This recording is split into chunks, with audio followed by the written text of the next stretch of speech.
पाठ तो सब लेते ही हैं, चलो तो अपनी लगा ओ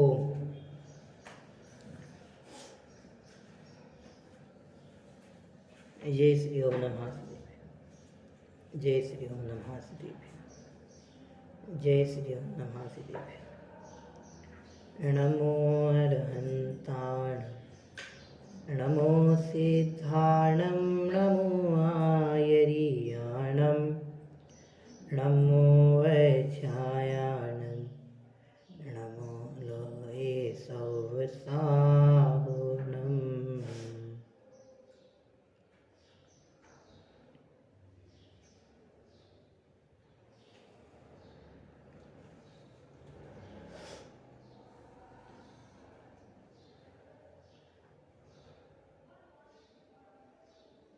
मंगलम भगवान वीरो, मंगलम गौतमो गणी, मंगलम कुंद कुंदाज्यो, दीन धर्मोस्तु मंगलम।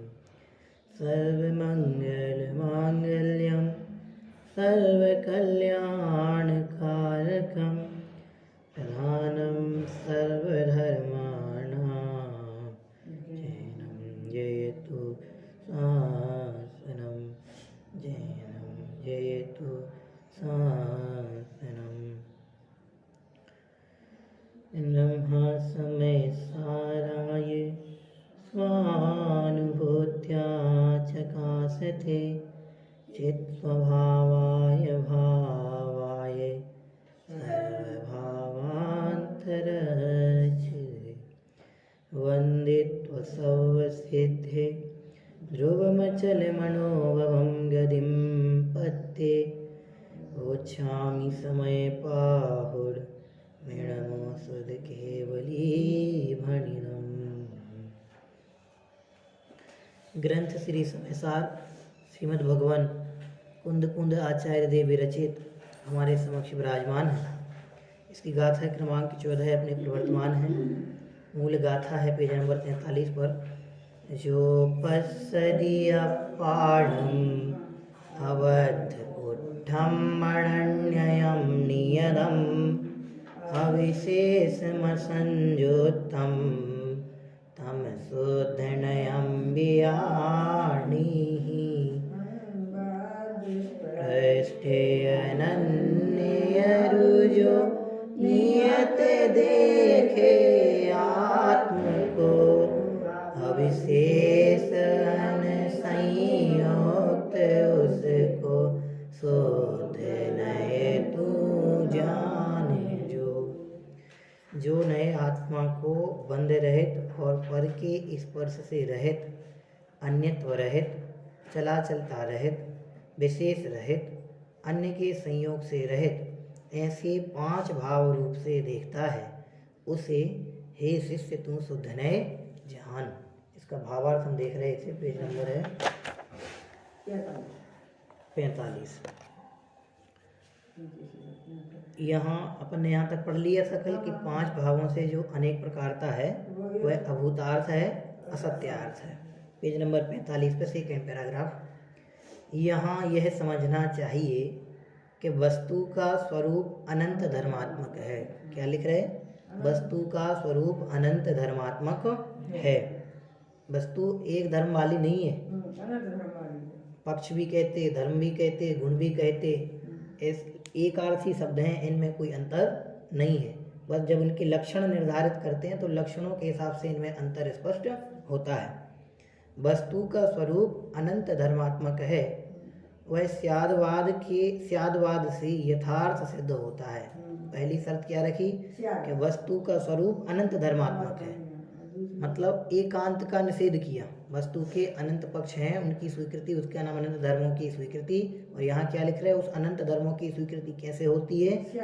स्यादवाद से यथार्थ सिद्ध होता है। इसलिए स्यादवाद मतलब कथन करने की पद्धति, ठीक है। स्यादवाद से यथार्थ सिद्ध होता है। क्या सिद्ध होता है? कि प्रत्येक वस्तु अनंत धर्मात्मक है। प्रत्येक वस्तु के अनंत धर्म हैं, प्रत्येक वस्तु में अनंत धर्म है। एक जीव द्रव्य की बात नहीं है, अभी सामान्य कथन है यहाँ पे। ऐसे जीव द्रव्य के अनंत धर्म है, ऐसे अन्य द्रव्य के भी अनंत धर्म ही हैं, क्योंकि प्रत्येक द्रव्य अनंत धर्मात्मक है। द्रव्य कहो वस्तु कहो एक ही बात है। यहाँ क्या लिख रहे हैं, वस्तु का स्वरूप अनंत धर्मात्मक है, वह स्यादवाद से यथार्थ सिद्ध होता है। आत्मा भी, अब लिख रहे हैं विशेष कथन कर रहे हैं यहाँ पे, अभी सामान्य कथन किया, विशेष आत्मा भी अनंत धर्म वाला है। अर्थात आत्मा कौन, मैं भी अनंत धर्मों वाला हूँ। जब तक मुझे वस्तु के आत्मा के अनंत धर्मों की स्वीकृति नहीं होगी तब तक हम मोह का भी अभाव नहीं कर पाएंगे। मोह के अभाव के लिए भी वस्तु का यथार्थ बोध होना आवश्यक है, और अनंत धर्म वाला मैं हूँ ये वस्तु का यथार्थ स्वरूप है। ऐसा नहीं है कि एक धर्म वाला मैं हूँ, ऐसा वस्तु का स्वभाव नहीं है, ऐसा वस्तु स्वरूप नहीं है। वस्तु स्वरूप तो क्या है कि प्रत्येक वस्तु अनंत धर्मात्मक है। वस्तु स्वरूप के बोध की क्या आवश्यकता है कि हमारा जो जन्म जन्मांतरों का मोह है ना, जन्म जन्मांतरों का क्यों कह रहा हूँ, क्योंकि ना जाने कितने जन्म धारण किए। वर्तमान में ये जन्म मतलब वर्तमान का जन्म, जन्मांतर मतलब इसके पहले के, इसके बाद के मतलब पूर्व के जितने जन्म हैं वे, तो वे जन्म जन्मांतरों का जो अनादिकाल से अपन कह देते हैं कि जो मोह चला आ रहा है, उस मोह को तोड़ने के लिए, इसमें शायद प्रचन सार जी की गाथा है ना बहन जी, वो मोह ग्रंथि, इसको मोह ग्रंथि तोड़ने का उपाय है। मोह ग्रंथि को तोड़ने का उपाय मतलब, ग्रंथि मतलब गांठ, ग्रंथि मतलब गांठ, उस गांठ को अनादिकाल से जो चली आई है, चली आ रही है, चल रही है, वर्तमान में भी है, उसको तोड़ने का उपाय है कि वस्तु स्वरूप का यथार्थ बोध। और वस्तु स्वरूप का यथार्थ बोध ऐसा है कि मैं अनंत धर्मों वाला हूँ। वस्तु के अनंत धर्मों को जानने पर मोह विलय को प्राप्त होता है। इसके सिवा दूसरा कोई उपाय नहीं है मोह को तोड़ने का।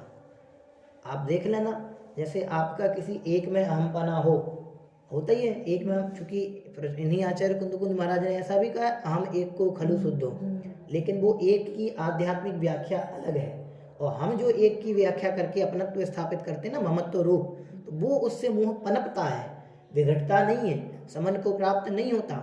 इसलिए पहले तो ये निर्णय करें कि हम अनादिकाल से परेशान किससे हैं, और उस परेशानी का कारण क्या है। वो परेशानी का कारण जब जानने में आएगा तो वस्तु अनंत धर्म वाली है। प्रत्येक वस्तु के अनंत धर्म में ऐसी स्वीकृति होगी, और इस स्वीकृति से हमें अपने स्वतंत्र स्वभाव का बोध होगा, और उस स्वतंत्र स्वभाव के बोध के प्रतिफल में हमारा मोह क्या होगा, टूटेगा, गलेगा।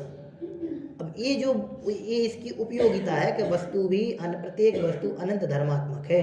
इससे बहुत अधिक स्वतंत्रता का बोध हो रहा है हमारे लिए कि भैया मैं तो उस दिन भी कहा था कि अपन एक को ले लेंगे तो कमजोरी हो जाती है। जैसे 1 करोड़ तक सीमित कह लें, और भैया धनी व्यक्ति कह दें, 1 करोड़ कहने पर लिमिट हो गई, एक सीमित हो गई, एक मात्रा निर्धारित हो गई। लेकिन धनी व्यक्ति कहने पर मात्रा निर्धारित नहीं हुई, एक असीमित हो। धनी में तो मतलब सबसे धनी भी हो सकता है, लेकिन करोड़पति कहने में या 1 करोड़पति कहने पर तो एक मात्रा लिमिट फिक्स हो जाती है। यहाँ क्या कह रहे हैं, वस्तु में धर्म नहीं है, अनंत धर्म है। मतलब क्या हुआ कि उसका कोई पार नहीं है, ऐसी अपरिमित वस्तु है, अपार इसमें धर्म है उसके, अनंत धर्म जिसको अपन कहते हैं। यहाँ लिख दिया उन्होंने स्पष्ट कि आत्मा भी अनंत धर्म वाला है। तो मुझे कैसी स्वीकृति करनी पड़ेगी, कथन चूंकि स्यादवाद जब करेगा तो उनका भिन्न भिन्न जब हमें समझाने के लिए करना पड़ेगा तो वहाँ स्यादवाद संबल रहेगा। लेकिन वो वस्तु तो उस कथन के काल में भी कैसी है कि अनंत धर्मात्मक है। जिस समय ज्ञान गुण की विशेषताएं ज्ञान गुण रूप से कथन किया जा रहा है, उस ज्ञान गुण के कथन करने के काल में भी वस्तु में अर्थात मुझ में अनंत धर्मों की विद्यमानता है। उस समय में भी एक भी धर्म कम नहीं हुआ है। प्रति समय भगवान सिद्धालय में विराजमान होकर के सुख का वेदन कर रहे हैं, तो एक जो सुख स्वभाव उनकी प्रकट हुआ है, तो क्या उनके जो सुख जो धर्म है, सुख रूप जो धर्म है, सुख शक्ति जो प्रकट हुई है, अनंत सुख शक्ति जिसको अपन कह सकते हैं, तो क्या बस वही है उनके, कि और कुछ नहीं है? कि वो तो है ही, वो तो प्रकट में दिखी सतत वो अनवरत कार्य चल रहा है, लेकिन उसके साथ साथ अनंत धर्म अनंत शक्तियाँ तत्समय में उसी समय में विराजमान है, एक भी इधर की उधर नहीं हुई। ऐसी ही हमारे है कि जब उनके इधर की उधर नहीं हुई, तो ऐसे ही तो अनंत धर्म मुझ में है। तो मेरे भी इन समस्त परिस्थितियां जो बनती हैं, इन बनने बिगड़ने वाली परिस्थितियों के काल में मेरे धर्म इधर के उधर कैसे हो सकते हैं? ये बात समझने की है। कैसी समझने की है कि जैसे उनके धर्म के उधर नहीं होते, इधर के उधर नहीं होते, उनके गुण इधर के उधर नहीं होते, सेम समान वैसी ही परिस्थिति मेरे साथ है, मेरे भी इधर के उधर नहीं होते। तो कितनी अच्छी स्वतंत्रता है कि भैया देखो कहीं से कहीं तक कोई दीनता की बात अपने आप में नहीं है कि उनके भी नहीं हुए तो हमारे भी नहीं है, इसलिए अब तो प्रसन्न हो जाओ।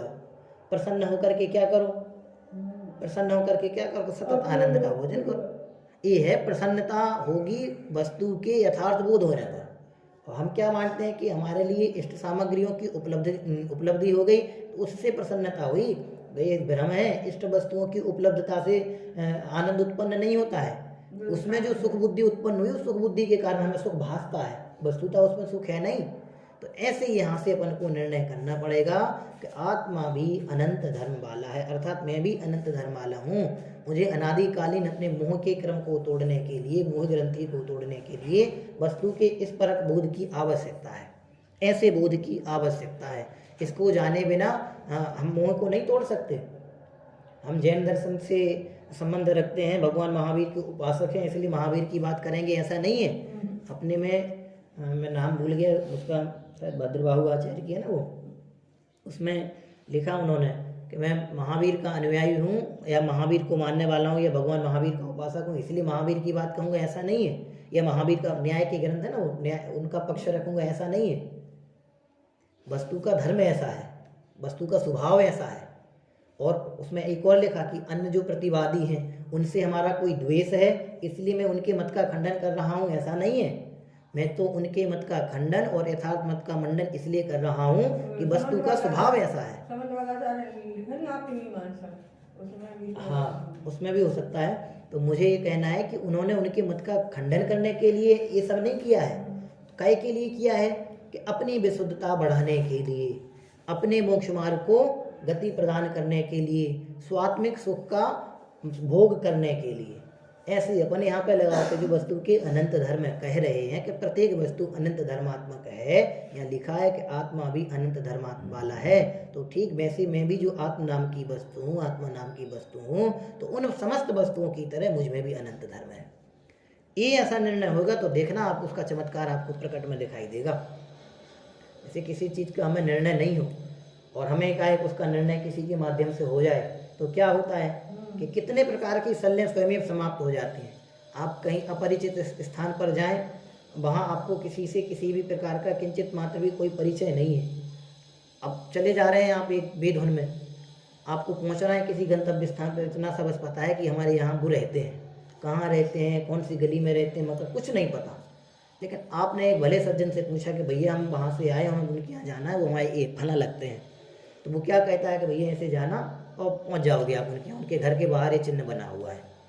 तो आप क्या करते हो, वो चिन्ह जिस घर में वो चिन्ह दिखाई दे जाता है उसके बताए हुए मार्ग के अनुसार अनुकरण करते हुए बढ़ जाते हो, पहुंच जाते हो। जैसे ही आप वहाँ पहुँचे तो क्या होता है, आपको बहुत प्रसन्नता होती है।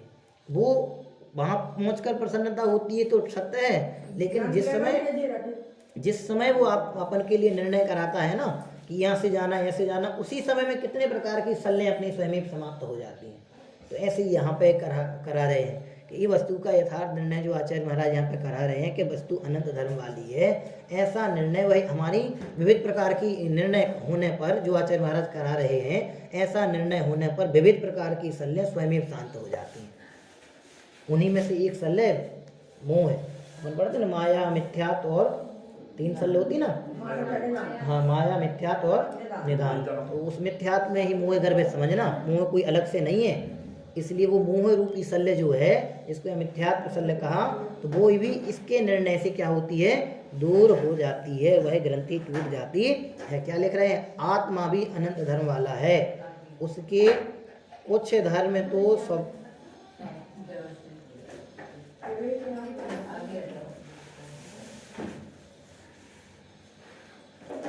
उसके क्या लिख रहे हैं इसमें दूसरी लाइन पर, आत्मा भी अनंत धर्म वाला है, उसके कुछ धर्म तो स्वाभाविक हैं और कुछ पुद्गल के संयोग से होते हैं। दोनों कथन में अंतर है।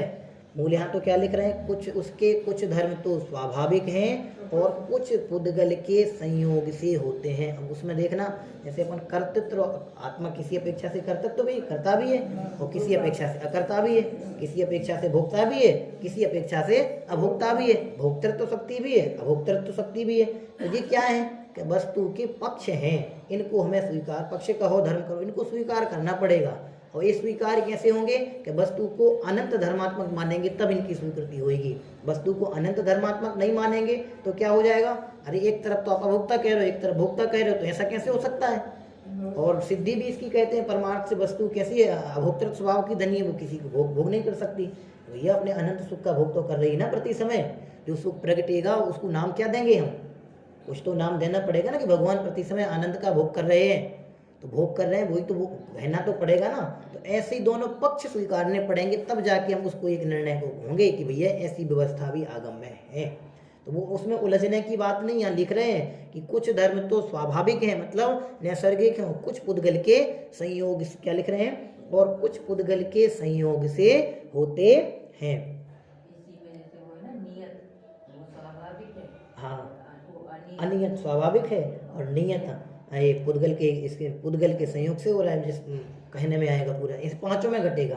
अभी कथन दीदी ने कही किया ही है, तो ये पांचों में घटेगा, जैसे बद्ध और अनबद्ध अबद्ध, तो ऐसे पांचों, जो पांच बोले पढ़ने पड़े थे, पांचों में घटेगा, संयुक्त असंयुक्त, ऐसे पांचों में लगा लेना। वो जो कर्म के आगे, जो कर्म के संयोग से होते हैं उससे आत्मा की सांसारिक प्रवृत्ति होती है। क्या लिख रहे हैं, जो कर्म के, अर्थात पुद्गल के संयोग से, अब उस ऊपर से जोड़ना उसको, जो कर्म के संयोग से होते हैं उनसे आत्मा की सांसारिक प्रवृत्ति होती है। संयोग मतलब समझना, ऐसा संयोग को स्वभाव नहीं कहा जाता है, संयोग को स्वभाव नहीं समझना, नहीं तो समस्या उत्पन्न हो जाएगी।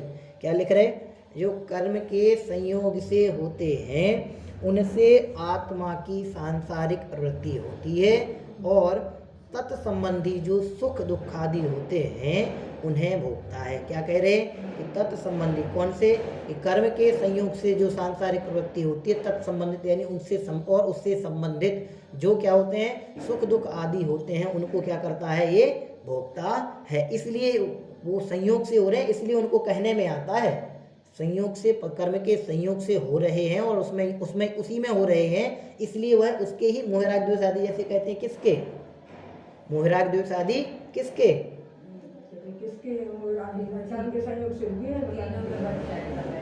हाँ किसके मोहराग द्वेष आदि, दूसरे जीव के।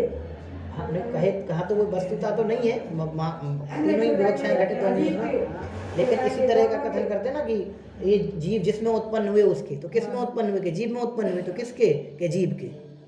अब किसके निमित्त से उत्पन्न हुए, तो अब फिर वो अपेक्षा बदल जाएगी उसकी, तो वो अपेक्षाएं अपन को ख्याल में होनी चाहिए, तब वो अनंत धर्मों का निर्णय। यहाँ इसलिए पहले मैं सामान्य कथन किया था कि प्रत्येक वस्तु का स्वरूप कैसा है, अनंत धर्मात्मक है। जब प्रत्येक वस्तु का कथन किया उसके बाद एक आत्म विशेष नाम की वस्तु का कथन किया, आत्म विशेष नाम की वस्तु का कथन किया, मतलब एक आत्मा विशेष वस्तु को लेकर के ऐसा कथन किया। तो इन दोनों कथनों की विवक्षाएं, मतलब हर प्रत्येक वस्तु की विवक्षा ऐसी घटित होगी कि प्रत्येक वस्तु अनंत धर्म वाली है, लेकिन जो आत्म नाम की वस्तु है उसमें दोनों पक्ष घटित किए, एक तो नैसर्गिक, दूसरा कर्म के संयोग से, जिनको यहाँ पे लिख दिया कि सांसारिक प्रवृत्ति होती है, और तत्संबंधी है उसके संबंध से उसके जो सुख दुख आदि होते हैं वे क्या करता है उसके लिए, कि ये उन्हें भोगता है। कौन भोगता है, जी भोग रहा है। हाँ, यह इस आत्मा की अनादिकालीन अज्ञान से पर्याय बुद्धि है। क्या लिख रहे हैं, यह, अब उसी पूरा लिंक जुड़ी हुई है पूरे वाक्यों की, यह इस आत्मा की, कौन सी की, जो ऊपर इसके पहले अपन ने पढ़ाई की प्रवृत्ति होती है और सुख दुख आदि होते हैं, यह इस आत्मा की अनादिकालीन अज्ञान से पर्याय बुद्धि है। क्या लिख दिया इसको, पर्याय बुद्धि है, कोमा लगाए, और उसे क्या करता है, उसे अनादि अनंत एक आत्मा का ज्ञान नहीं है। क्या लिख दिया, अब पूरा वाक्य हुआ, क्या लिखा, अनादिकाल से अज्ञान से पर्याय बुद्धि है, और दूसरा क्या लिख रहा है उसी में, कि उसे अनादि अनंत एक आत्मा का ज्ञान नहीं है, इसलिए इसे बताने वाला सर्वज्ञ का आगम है। ये जो सब चर्चा चल रही है ना, किसके लिए चल रही है, एक उसकी चर्चा के लिए तो चल रही है। किसकी चर्चा, अपन वो पढ़ते हैं जिसकी चर्चा सब, तुम क्या पढ़ते हो तो भूल ही गया, उसमें उसी में शायद आता है कि मतलब जिसकी बात चल रही है वो इतना जब अच्छा है तो वो सब सामने जो होगा वो कितना अच्छा होगा, ऐसा पूरा है ना, उसका भजन है पूरा, उसमें ऐसे यहाँ लिख रहे हैं कि इसे हाँ ऐसे कुछ भजन है। इसमें क्या लिख रहे हैं कि इसे बताने वाला सर्वज्ञ का आगम है। किसे बताने वाला? अब वो ऊपर से कि जो वस्तु अनंत धर्मात्मक है ना, ये किसी इन सब की मतलब अपन अपनी भाषा में कहें कि एरे गेरे की बात नहीं है, ये सर्वज्ञों की बात है। और एक सर्वज्ञ की बात नहीं है, बताने वाले बहुवचन शब्द का प्रयोग किया है। बताने बाला शब्द लिखा है यहाँ पे, बताने बहुवचन में आ जाएगा, बाला शब्द लगा के एक वचन हो गया वो।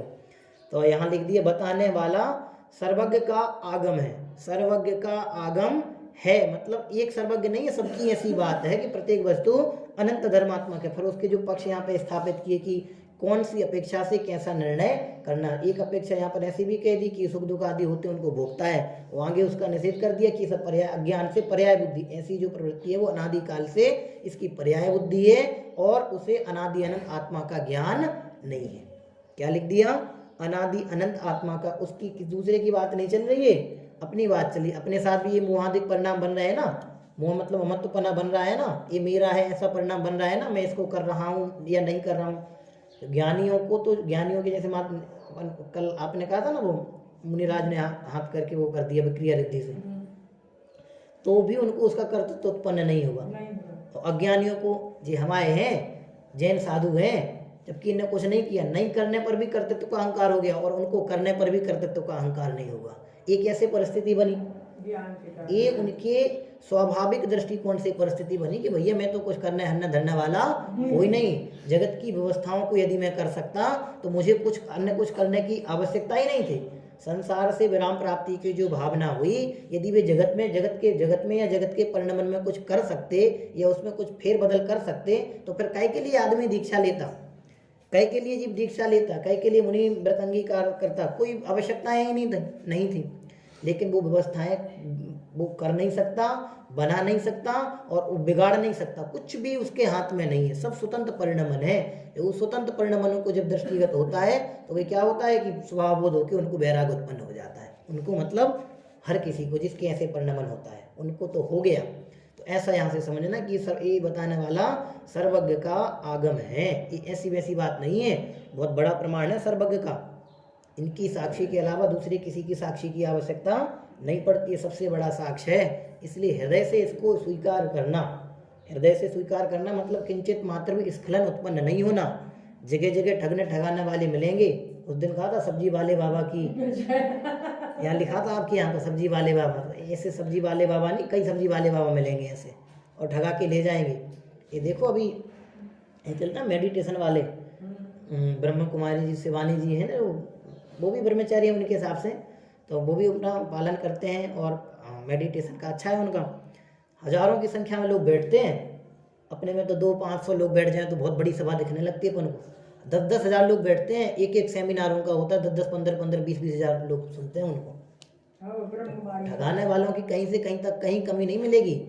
कहना मुझे ये है, मुझे तो मतलब ये नहीं कहना है कि सही है कि ये क्या गलत है, जिसको जहाँ रुचता है वो वहाँ करता है, जिसको जो अच्छा लगता है वो उसके अनुसार परिणमता है और जगत स्वतंत्र है अपने परिणमन के लिए। मैं तो बस ये कह रहा हूँ कि भैया जैन शासन की ऐसी व्यवस्था है और यह व्यवस्था ही त्रिकाल व्यवस्था है, इसलिए यदि हम शाश्वत सुख चाहते हैं तो मुझे इस त्रिकाल व्यवस्था को समझना पड़ेगा। इसके सिवा दूसरा कोई उपाय नहीं है कि जो हमारी अनादिकालीन इसको तोड़ सके, अनादिकालीन जो ऐसा परिणमन अपना बना आ रहा है उसको तोड़ सके। ये सब जितने भी लोग मिलेंगे सब डुबाने वाले मिलेंगे और डूब रहे हैं लोग। आप देख कितनी कितने प्रकार की परिस्थितियां बनती हैं, पता नहीं चलता लोगों को, कब कौन कहाँ कैसे विलय को प्राप्त हो जाता वो भी नहीं पता चलता, कौन सी गति में किसके माध्यम से किस निमित्त से कहाँ उसके मेरे आयु का क्षय हो जाता, किसी को पता नहीं, किसी को खबर है कि मेरी आयु कहाँ क्षय होने वाली है, कुछ नहीं। इसलिए प्राप्त समय में पर्याप्त पुण्य उपयोग करने की आवश्यकता है कि भैया जो समय बचा है ये निर्णय में लग जाए कि वस्तु कैसे निर्णय में, कि प्रत्येक वस्तु अनंत धर्मात्मक है, उन्हीं में से मैं भी एक वस्तु हूँ, तो मैं भी अनंत धर्म वाला हूँ। इसलिए मुझे क्या करना है कि मुझे ऐसा श्रद्धान बना करके तदनुसार परिणमने का प्रयत्न करना है। ऐसा निर्णय अपना होगा तो निश्चित देखना कि चमत्कार होगा। तो चमत्कार के नाम पे भी बहुत बड़े चमत्कार होते हैं। अभी मैं घर गया था दीदी अपने, तो हमारे यहाँ एक प्रतिष्ठा हुई थी अभी 2018 में, महाराज जी आए थे, तो उस समय एक श्रेयांशनाथ भगवान की प्रतिमा प्रतिष्ठित हुई थी। दूसरों ने कराई थी कि हम ले जाएंगे, फिर वो आज तक ले नहीं गए और कई समाज वालों ने फ़ोन किए तो नहीं ले गए। अब उसमें अभी यहाँ से जब गया 3-4 दिन पहले चमत्कार हो गया। जिस दिन वो भयंकर ओस गिर रही थी वहाँ भी गिर रही थी। तो अब बहुत जल जैसा भी भगवान जाने क्या हुआ तो बह के आया। अब वो प्रतिमा में चमत्कार हो गया तो अब उनके फोन आने शुरू हो गए कि हम तो अपनी चमत्कारी बाबा लेके जाएंगे।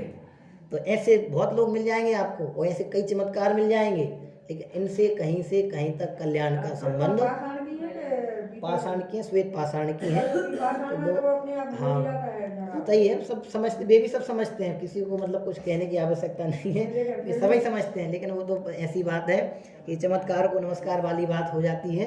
तो वस्तुतः वे भी सब समझते हैं कि भैया ऐसे कैसे पॉसिबल है, नहीं है संभव। लेकिन इन सब चीज़ों के माध्यम से लोगों को आकर्षण और ठगाने वाले बहुत मिल जाएंगे। और लोग ठगते हैं, पसीना कह देते हैं, भगवान को पसीना है, दोष है। 18 दोषों में अपन एक तरफ तो भगवान को निर्दोष होकर पूज रहे हैं, दूसरा पसीना कह के दोष को उजागर करते, चमत्कार मान रहे हैं। तो ये सारी व्यवस्थाएं हैं, मतलब व्यवस्थाएं हैं मतलब उनके हिसाब से, वस्तुतः ऐसा कुछ भी नहीं है और ना होता है। देव भी ऐसा नहीं करेंगे।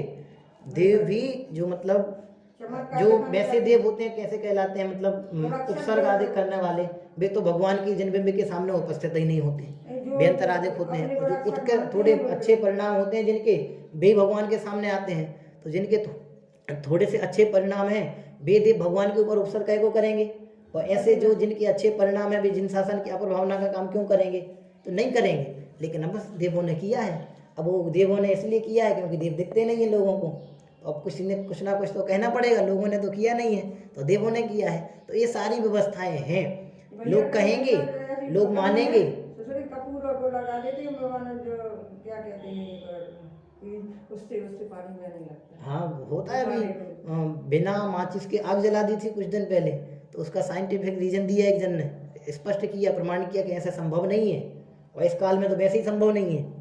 तो वो पकड़ गया कि साइंस की एक रासायनिक क्रिया होती है, उसके माध्यम से पंडित ने बना दिया लोगों को। तो बहुत मतलब ये बहुत मिल जाएंगे तरह तरह से। हाँ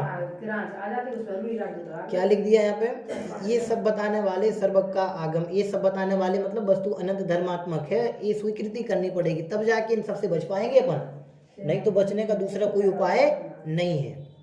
आगे अब कल अपन ने ऊपर पढ़ा था, कौन से नए कथन पढ़ा था, नहीं कल ऊपर अशुद्ध द्रव्यार्थिक रूप व्यवहार नए का। अब आगे क्या कह रहे हैं, उसमें शुद्ध द्रव्यार्थिक नए, आगे दिखना है इसमें अपन ने जो पढ़ लिया, उसमें शुद्ध द्रव्यार्थिक नए से क्या लिख रहे हैं, शुद्ध द्रव्यार्थिक नए से यह बताया है कि आत्मा का एक असाधारण चैतन्य भाव है। क्या लिख रहे हैं, एक असाधारण चैतन्य भाव है, असाधारण धर्म है, एक असाधारण तो शक्ति भी है, असाधारण धर्म है कि मतलब ये चैतन्य जो असाधारण पक्ष कहा है कि चैतन्य भाव जिसको असाधारण नाम दे रहे हैं, इसके सिवा दूसरा कोई नहीं है। अपन ने इसको पढ़ा था एक आकार, यही आकार है, इसके चैतन्य आकार के अलावा दूसरा कोई आकार नहीं है। तो ये कथन कौन सा नहीं कर रहा है, शुद्ध द्रव्यार्थिक नय। द्रव्यार्थिक नय की विशेषता होती है कि वो द्रव्य पक्ष को लेकर के कथन करता है, जो द्रव्य की जो पर्याय बन बिगड़ नहीं उनको लेकर के उसका कोई कथन नहीं होता है। तो यहाँ इसलिए लिख दिया कि आत्मा का एक असाधारण चैतन्य भाव है, और वो कैसा है कि जो कि अखंड नित्य और अनादि निधन है, अखंड नित्य और अनादि निधन है। तो ये आत्मा कौन है, अखंड नित्य और अनादि निधन, कि मैं ही हूँ। ये मेरी विशेषता बता दी यहाँ पर कि मैं ऐसा हूँ, खंड खंड वाला नहीं हूँ, अर्थात पर्याय पर्याय वाला नहीं हूँ, नित्य हूँ। जो क्षण क्षण बढ़ती अनित्य पर्याय हो रही है वो मैं नहीं हूँ। अनादि निधन, अनादि काल से हूँ, अनंत काल तक रहूंगा। ये जो थोड़ा बहुत समय, एक समय बढ़ती है, क्षण बढ़ती जो मान लेते हैं उतना मैं, उस समय वाला उतना मैं नहीं हूँ। तो ये अपनी सामर्थ्य को वृद्धि प्रदान कर रहे हैं कि भैया जो संकुचन अपनी परिणति में हुआ है, जो हीनता अपनी परिणति में उत्पन्न हुई, जो विकार अपनी परिणति में उत्पन्न हो गए हैं, वो मैं नहीं हूँ। मैं तो ऐसा हूँ कि अनादि से अखंड नित्य अनादि निधन वस्तु हूँ।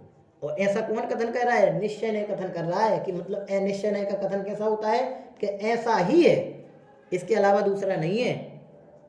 व्यवहार से कथन करने, व्यवहार इसमें निश्चय के साथ व्यवहार भी घटित होगा, तो व्यवहार से कथन किए जाएंगे, वस्तुतः वैसे नहीं है। मूल तो वस्तु कैसी है, अखंड है, नित्य है और अनादि निधन है। उसे जानने से पर्याय बुद्धि कहांगे। और ऐसी अखंड नित्य अनादि निधन वस्तु को जानने का लाभ क्या है कि उसे जानने से पर्याय बुद्धि का पक्षपात मिट जाता है। पर्याय बुद्धि का पक्षपात क्यों मिटाना है? क्योंकि सारा ये जो खेल हो रहा है ना, ये सब पर्याय बुद्धि के कारण ही बन रहे हैं। ये जितनी भी परिस्थितियां बनती ना, अच्छा लगने लगता है कोई, उसी समय बुरा लगने लगता है। जो किसी से जो अपने लिए अच्छा कर दे वो, ये सब क्यों बनना होता है? ये सब पर्याय बुद्धि का खेल है, जिसमें मैंने निजत्व की स्थापना कर रखी। निज नहीं है, जिनसे मैंने निजत्व की स्थापना कर रखी है, जिनसे मैंने अपनत्व स्थापित कर रखा है, जिनसे मेरा ममत्व बना हुआ है, ये जो कुछ समय के लिए हैं उनको ही मैंने अपना सर्वस्व मान रखा। ये सारा के पर्याय बुद्धि का खेल है, और उस पर्याय बुद्धि को मिटाना है। थोड़े से अपन मकान दुकान घर गृहस्थी जमा बना लेते हैं तो उसमें कितना अपना वो हो जाता है ममत्व के भैया यही मैं हूँ, इतनी स्थापना अपनी हो जाती है, उसके साथ नहीं छूटती। स्वप्न में भी कोई पूछ ले कि आपके मकान का नंबर क्या है, 481, तत्काल आ जाता है याद। कोई किसी से पूछने की जरूरत पड़ती है? नहीं पड़ती है। मेरे मकान का नंबर 481 है, 0481। गाड़ी का नंबर क्या है? तत्काल लोग बता देते हैं। तो जी कैसे हो गया कि ये गाड़ी, ये इस नंबर की गाड़ी मेरी, ये तो एक स्थूल है। अब इससे लगाओ जो अपने साथ सदाकाल खड़ी हुई है, तो ये कैसी कैसी स्थापना है अपने पर्याय जनित पड़ी हुई है। और ये तो दिखने वाली है, कुछ पर्याय तो अपनी ज्ञान में तो सारी पर्याय पकड़ में भी नहीं आती, पकड़ में भी नहीं आती। इसका मतलब ये उनसे अपना महत्व नहीं है, ऐसा नहीं है, उनसे भी अपना महत्व है। क्रमानुगत है ना, सारी एक एक के बाद एक एक हो रही है। और अपने 6 उपसम की उत्कृष्टता नहीं है कि अपन उनको देख सकें, पकड़ सकें, लेकिन जैसा इससे जो महत्व पड़ा है तो इससे संबंधित जितनी है उनसे भी महत्व पड़ा है, ऐसा इसमें अपन को समझना चाहिए। तो ऐसा समझ के इसमें लिखा है इसमें कि उसे जानने से कि मतलब वस्तु का जो अनंत शुद्ध है, वस्तु अनंत धर्मात्मक है, और अनंत धर्मात्मक वस्तु को जानने से, अब यहाँ पे लगा लो तो वस्तु को अनंत धर्मात्मक जानने से ही पर्याय बुद्धि का पक्षपात मिटता है। इसके सिवा दूसरा कोई उपाय नहीं है। वस्तु का अनंत धर्मात्मक स्वरूप जानना मतलब मूल वस्तु जैसी है वैसा जानने पर पक्षपात मिटता है। इसको अपन ने भी शब्द दिया था प्रचंसार जी की गाथा का मोह ग्रंथि। ये मोह ग्रंथि को तोड़ने का उपाय है, पक्षपात तोड़ने का उपाय है। इसके सिवा दूसरा कहीं कुछ भी नहीं मिलेगा।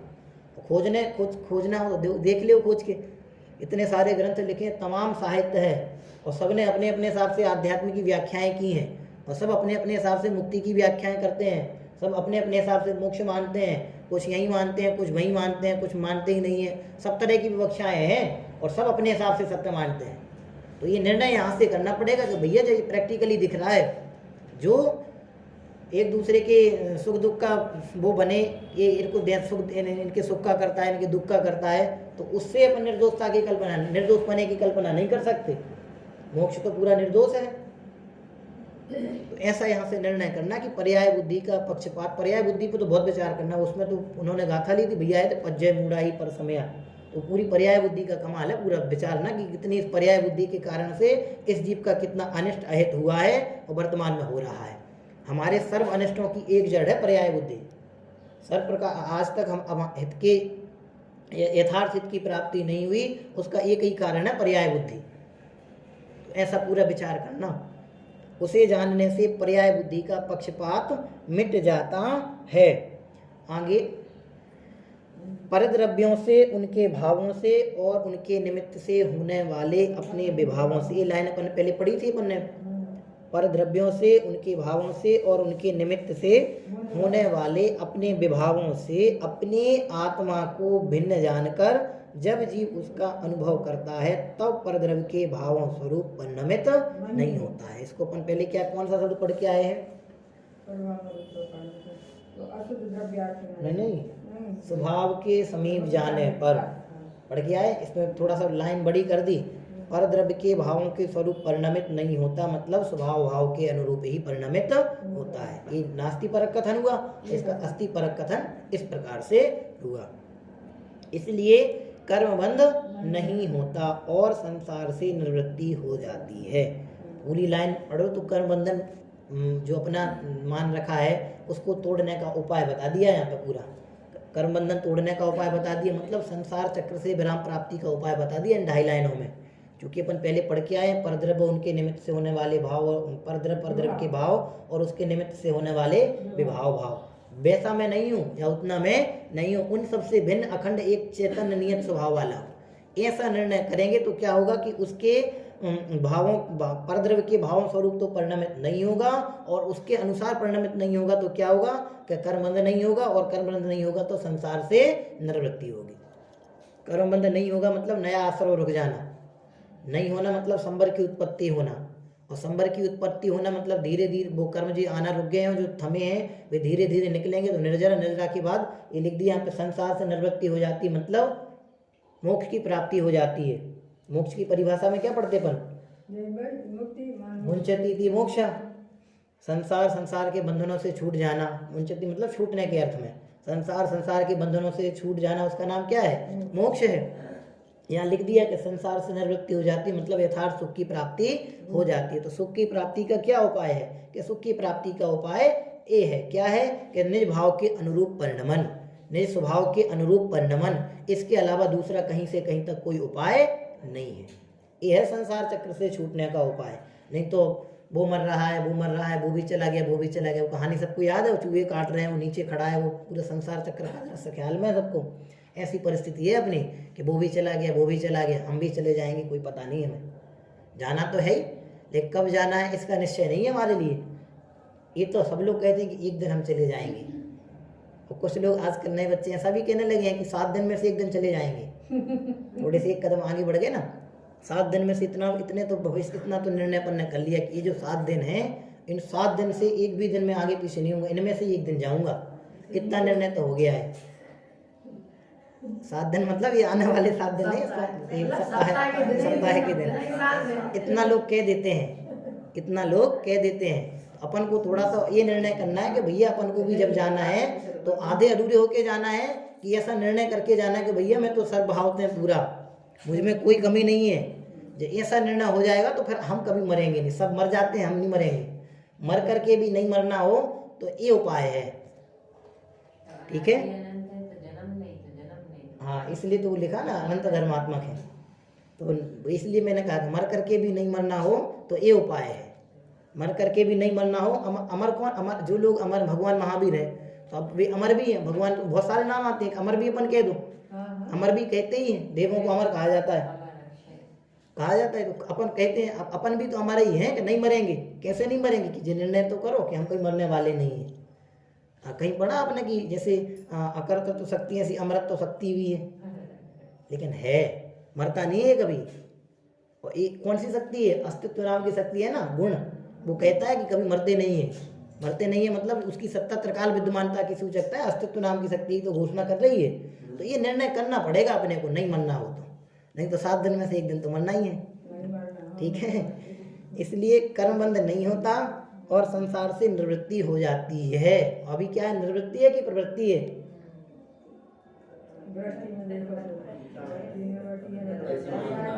निवृत्ति और प्रवृत्ति एक बड़े पंडित साहब का प्रवचन है। उन्होंने बहुत सारे पहलू इस पे प्रवृत्ति और निवृत्ति पर लिए हैं कि प्रवृत्ति कैसी कैसी है और इससे निवृत्ति कैसी है। निवृत्ति के लिए कुछ भी नहीं करना, प्रवृत्ति के लिए सारे तामझाम है। ये सारे तामझाम जितने भी हुए सारे प्रवृत्ति परक हैं। और निवृत्ति के लिए क्या करना कि जितने भी हैं मेरे नहीं हैं, इनसे मेरा संबंध नहीं है, बस ये जान लो निवृत्ति हो गई। वो बड़े पंडित साहब तो कहे महलटारी छोड़ दे। किसने कहा? निकल तू घर से, महलटारी छोड़ दे। निकलाइए, जरूरत ही नहीं है निकलने की। एक आपेक्षिक कथन है ना, अपेक्षा बोलते हैं, ऐसा नहीं समझना, नहीं तो उन्हीं अवस्था की क्या उपयोगिता, बहुत सारे वो हो जाएंगे फिर। आपेक्षिक कथन इधर ऊपर आया था ना, स्वाभाविक और गुण और सहयोगी गुण।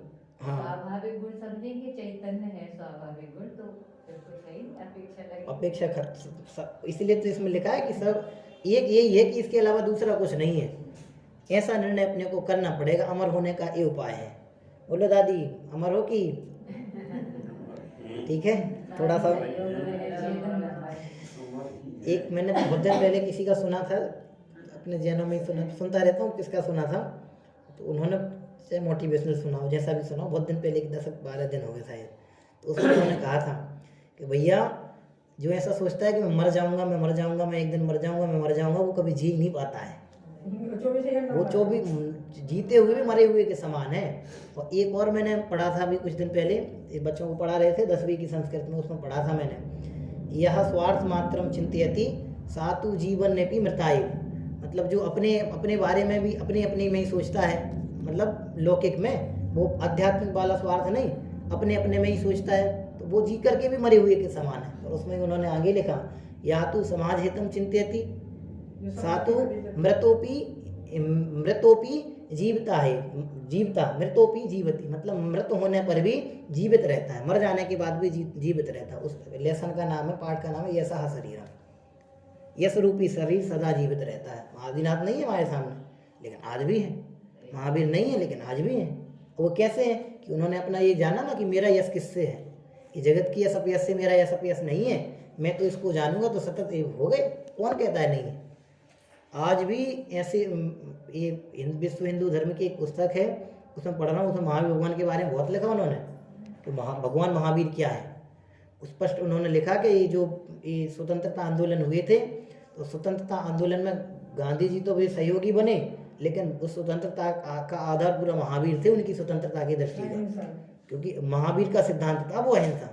गांधी जी ने तो उसको अपनाया है। उत्तर प्रदेश में महावीर का पाठ ही है ना, चौथी क्लास में। हाँ होगा, ये पूरा लिखा उसमें। मुझे बहुत इतना अच्छा लगा वो चीज़ कि वो एक बहुत अच्छा है। ये तो इतना आदमी सोच रहा है एक अन्य धर्म का, तो अपन को भी ऐसे सोचना पड़ेगा आगे। इसलिए पर्यायार्थिक रूप व्यवहार नय को गौण करके अभूतार्थ असत्यार्थ कहा है, और शुद्ध निश्चय नय को सत्यार्थ कहकर उसका आलम्बन, अवलंबन नहीं आलम्बन दिया है। वस्तु स्वरूप की प्राप्ति होने के बाद उसका भी आलम्बन नहीं रहता, शुद्ध नय का भी आलम्बन नहीं रहता। यहाँ शुद्ध नय के पक्ष को ग्रहण नहीं कराया है, वो तो उसका कथन करके कि भैया यही उपयोगी है, इससे ही तुम उसकी उपयोगिता समझ पाओगे, ऐसा कह के वो पक्ष आलम्बन सहारा दिया है। लेकिन उस सहारे को ही वो मान के नहीं बैठ जाना। क्यों?